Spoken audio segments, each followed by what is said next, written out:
If you like to follow the rumors like I do, we have some potentially pretty exciting news coming.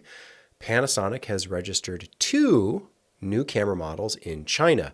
And usually when this happens, it means an announcement is soon to follow, maybe within the next 2, 3, or 4 months. So this is kind of reading the tea leaves a little bit, seeing what's on the horizon, getting the forecast of what's to come. Now, I think a lot of us would have been excited if we had a new Lumix full frame camera, not the S9, but maybe like an S1H Mark II for the holidays, for the, winter season. But that usually doesn't always make the most sense financially for a company. The holidays, the shopping season is the prime time for deals, Black Friday, Cyber Monday, et cetera, et cetera, et cetera. And so you wouldn't want to correlate that with your new product announcement. What is coming next year in April will be NAB. And even earlier than that, we have CES. So depending on the timing, depending on when Panasonic or Lumix wants to announce whatever these 2 cameras are, will kind of dictate who they're for and what they are. Now, these are the higher end models. So they're not the entry level consumer grade cameras that just have the 2.4 gigahertz. These have the 5.1, and that's usually a designation on the registration to indicate this is somewhat of a higher end model. It might not be the top tier flagship. It might not be an S1 Mark II replacement type thing. It could be something completely else. No one really knows. I certainly don't know. But it is good to be aware of these things as it could relate to your decision making when it comes to purchases, what you want to buy now, what you're willing to wait for. I definitely recommend holding off on buying anything until it's the right thing. I've had a few instances where I've gotten buyer's remorse, buying something a little too soon when I didn't quite need it. I wasn't actually ready for that tool. I thought I might, I really wanted it. But had I just waited a little bit longer, I would have been happier with getting the right thing. The example that comes to mind for me is buying the G9 Mark II because it had phase detect and was like, supposedly this great video camera.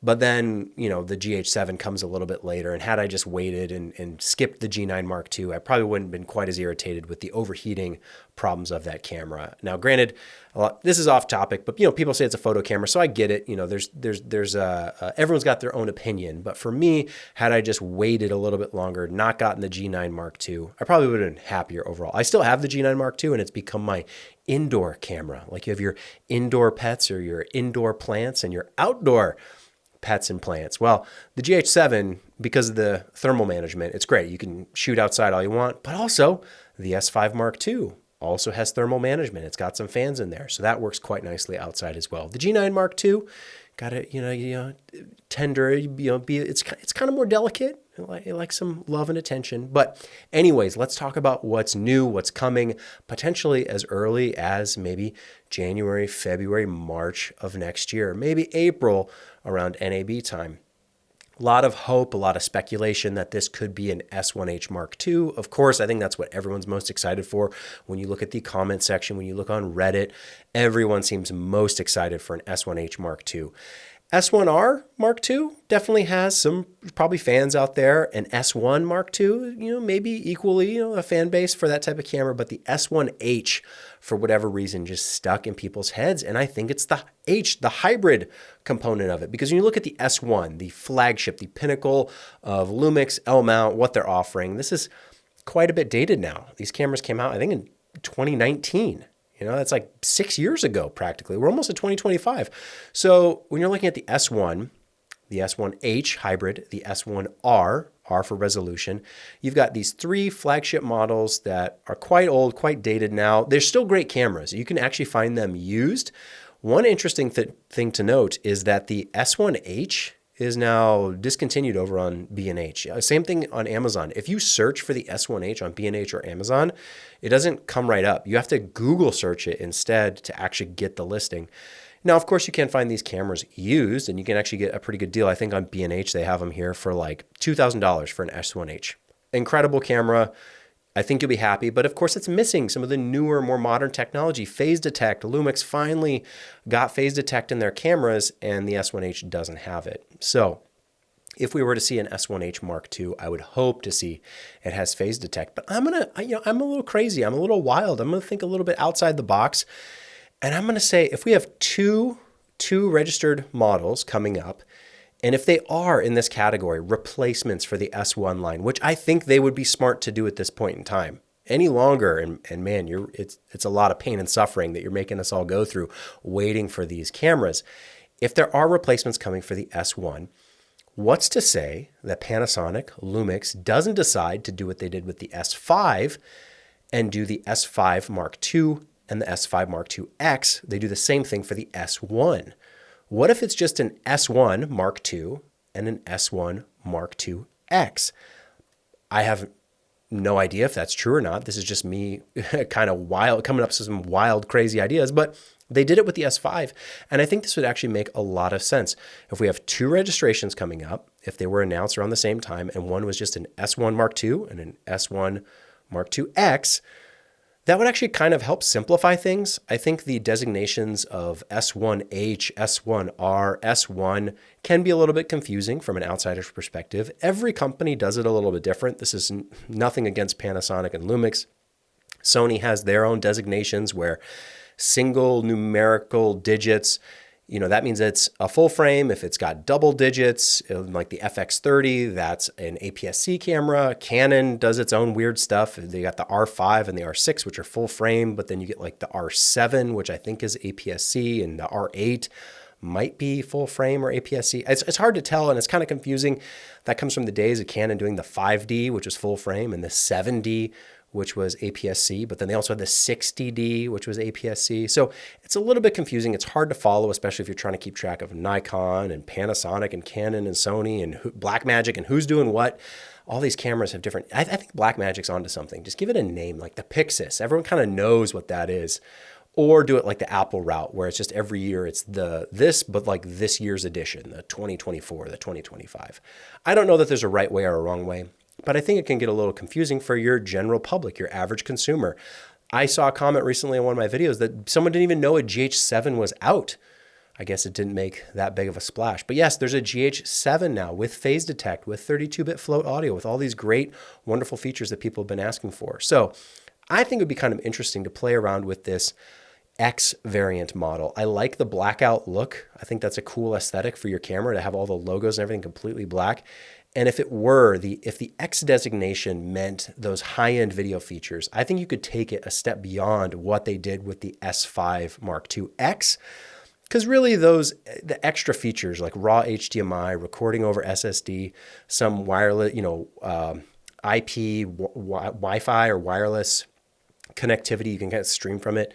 There's certain things that the X model has that isn't really justifying the additional cost. It doesn't really differentiate it from the base S5 Mark II model, which is why I just opted for the S5 Mark II.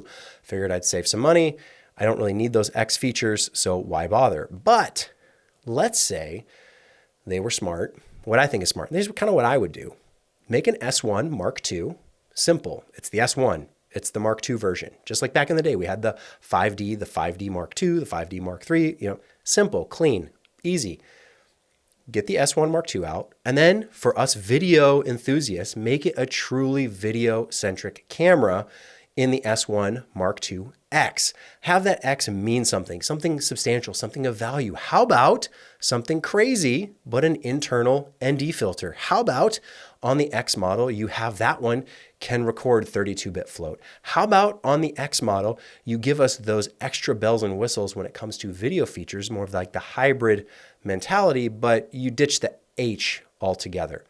I don't know if they're clinging to the H. The S5 doesn't have an H version. It has a D version now, but I think that's just more of like a registration overseas European thing. I'm not really sure what that's all about. But it made sense when we were, and maybe it didn't even make sense. Like they just did it with Micro Four Thirds. Any G camera, if it's a Lumix G camera, it's Micro Four Thirds. If it's a Lumix S camera, it's full frame. Again, don't ask me why these letters mean anything. It's just things you have to know. But anyway, G equals Micro Four Thirds, S equals full frame when it comes to Lumix. So we had the G, 1, the G2, the G3, all the way up to the G9, and then they made a G9 Mark II. But then they had the GH1, the GH2, GH4, GH5, obviously GH6, now the 7. But they didn't do the same thing with the S lineup. It wasn't the SH1. It was the S1H. And I don't know what their thinking was and why there was that differentiation, why the Micro Four Thirds model of G and GH1, why that changed to S1H, maybe copying Sony to some degree. And they have the A7 and the A7R, the A7S. With Sony's language, R is resolution, same as Lumix, but then they have the S for speed, as in like low light, more of their video, more of their hybrid, but they didn't choose H, they chose S. So anyway, lots of letters and numbers to keep track of, but I do think it'd be cool if we are getting a follow-up to the S1 in some kind of Mark II version. It would be painful if this was the S1 and the S1R, and we're still waiting for the S1H. Maybe they can simplify and do what they did with the S5, which I think was kind of successful. I think the S5 Mark II seems to be a very popular camera. I'm not the only one saying that. There's a lot of people who love it. When you look at the value of the S5 Mark II, it's kind of absurd. I'm gonna make a whole other video talking about why the S5 Mark II is such a great value, because it is.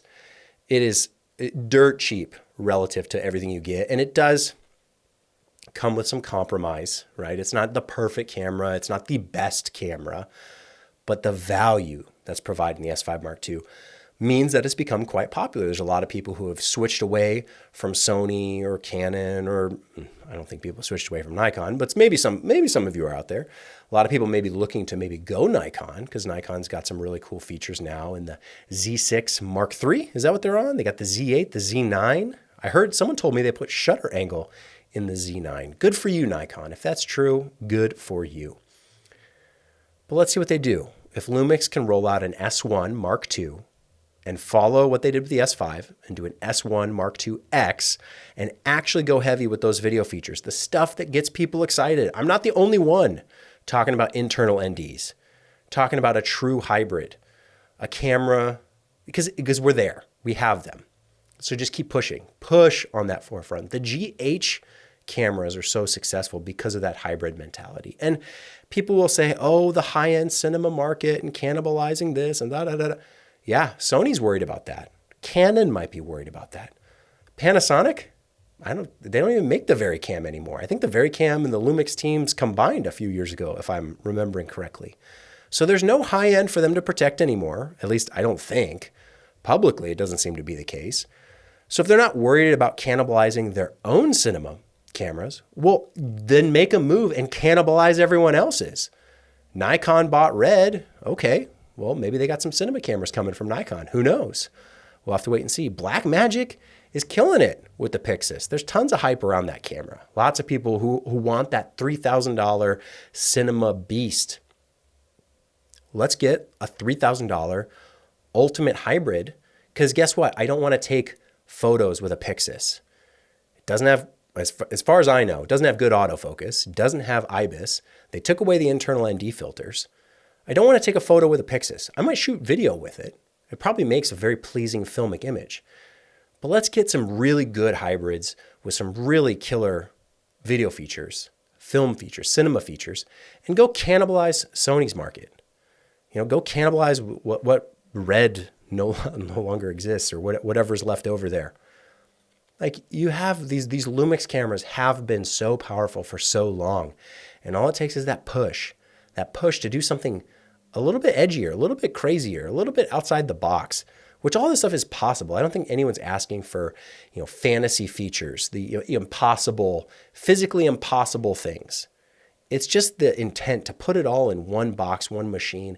And everyone will say, we don't want it, we don't need it. If you want a real thing, go buy that. If you want a real this, go buy that.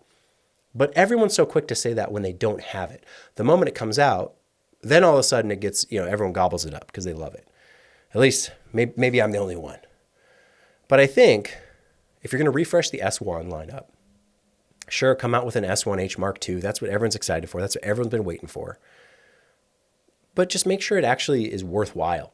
It actually delivers on all those video features that we actually need nowadays, like internal NDs, which I've made a video about why they're so important. So I don't know. We'll see. I don't want to get your hopes up too high, because everything I'm saying could be fiction, and it probably is. I have no idea what I'm talking about. I'm just saying what I think would be really cool, really interesting, and really fun, and very profitable, I would hope, that if you deliver this type of camera that can take all the most beautiful pictures. Oh, the other thing I was thinking about with an S1 Mark II X, maybe the X designation is where it has that optical low pass filter. That's one of the things that, video professionals want and need, whereas photography professionals, maybe they don't want the optical low pass filter. Maybe they want the ultimate resolution, the super sharp kind of stuff. And then they'll deal with the aliasing and the moire some other way.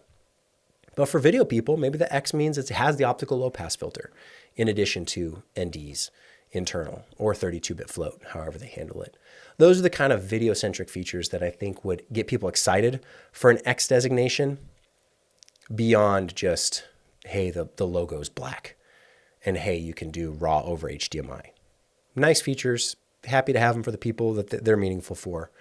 But there's some bigger features that could be offered in something like this to truly designate between this is the photo one and this is the hybrid. They don't have to make a video camera. It doesn't have to be a camcorder. It doesn't have to be a big heavy thing you put on your shoulder. It doesn't have to be a box that's uncomfortable to hold unless you rig it out with a bunch of stuff. It can be a photo body with those hybrid features built in. Thermal management, of course. I don't want anything to overheat. We're entering 2025. Nothing should be overheating anymore. Stop it. And let's see what they do. Maybe I'm just preparing myself for disappointment. It's probably what I'm doing. I'm probably ultimately going to be disappointed, but you know what? I hope I'm wrong.